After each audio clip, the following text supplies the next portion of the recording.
Oh, serenity now, serenity now, serenity now. Got a delivery just a second ago. Went out to get the mail, and, getting mail is always a fun experience. You never know what's going to come in the mail. Mostly it's just bills and, junk mail and stuff. But every now and then you get something cool. You get a package or maybe a card from your mom or something. That's cool when you get cards from your mom.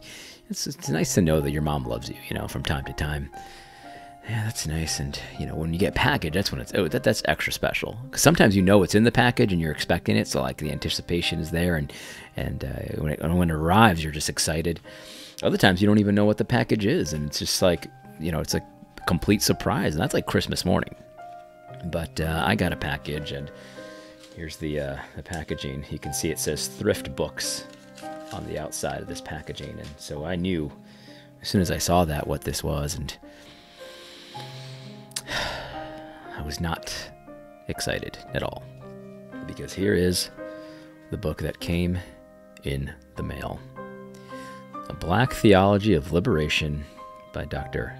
James H. Cone. Serenity now, serenity now. I don't know if I'm quite ready for this. I don't know. I pride myself on having a bit of a tough stomach with some of this stuff. I remember when I first started getting involved in the social justice thing, I would listen to all kinds of stuff. I'd listen to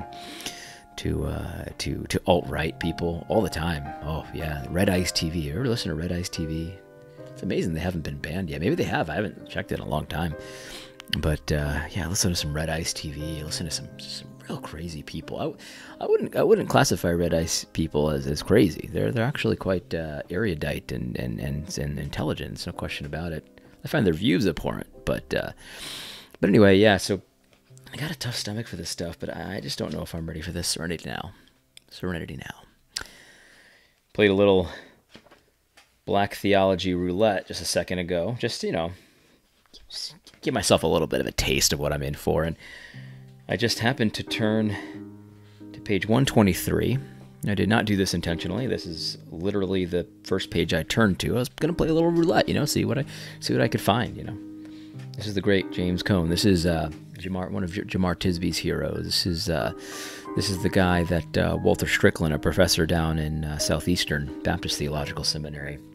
This is what influences his thinking in many areas, and this is the person that he's teaching to your kids, without citing him, of course, because he doesn't want to put a stumbling block in the way. I'll just read to you what I read, and you can experience this with me. Serenity now. Serenity now. He says, quote, "Of course, white theologians today have a better way of putting it, but what difference does that make? It means the same thing to black people. Sure, as the so-called radicals would say, God is concerned about black people." Then they go on to talk about God and secularization or some other white problem unrelated to emancipation of black people. This style is a contemporary white way of saying that Christianity does not make the least alteration in civil property. In contrast to this racist view of God, black theology proclaims his blackness. People who want to know who God is and what he is doing must know who black people are and what they are doing. This does not mean lending a helping hand to the poor and unfortunate blacks of the society. It does not mean joining the war on poverty. Such acts are sin offerings that represent a white way of assuring themselves that they are basically a good people. Knowing God means being on the side of the oppressed, becoming one with them, and participating in the goal of liberation. We must become black with God. It is to be expected that white people will have some difficulty with the idea of becoming black with God. The experience is not only alien to their existence as they know it to be, it appears to be an impossibility. How can white people become black, they ask? This question always amuses me because they do not really want to lose their precious white identity as if it is worth saving. They know, as everyone in this country knows, a black man is anyone who says he is black, despite his skin color. In the literal sense, a black man is anyone who has even one drop of black blood in his veins. But becoming black with God means more than just saying, I am black, if it involves that at all. The question, how can white people become black, is analogous to the Philippian jailer's question to Paul and Silas, quote, what must I do to be saved? The implication is that we work hard enough at it, we can reach the goal. But the misunderstanding here is the failure to see that blackness or salvation, the two are synonymous. Serenity now. Serenity now. Misunderstanding here is the failure to see that blackness or salvation, the two are synonymous, is the work of God and not of man. It is not something we accomplish, it is a gift.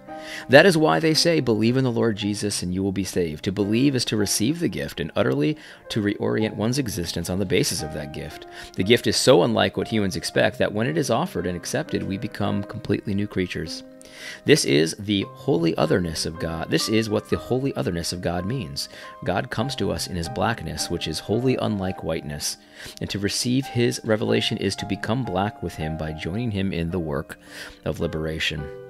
Even some black people will find this view of God hard to handle. Having been enslaved by the God of white racism so long, they will have difficulty believing that God is identified with their struggle for freedom. Becoming one of his disciples means rejecting whiteness and accepting themselves as they are in all of their physical blackness. This is what the Christian view of God means for black people.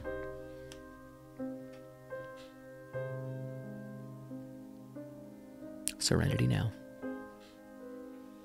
Serenity now.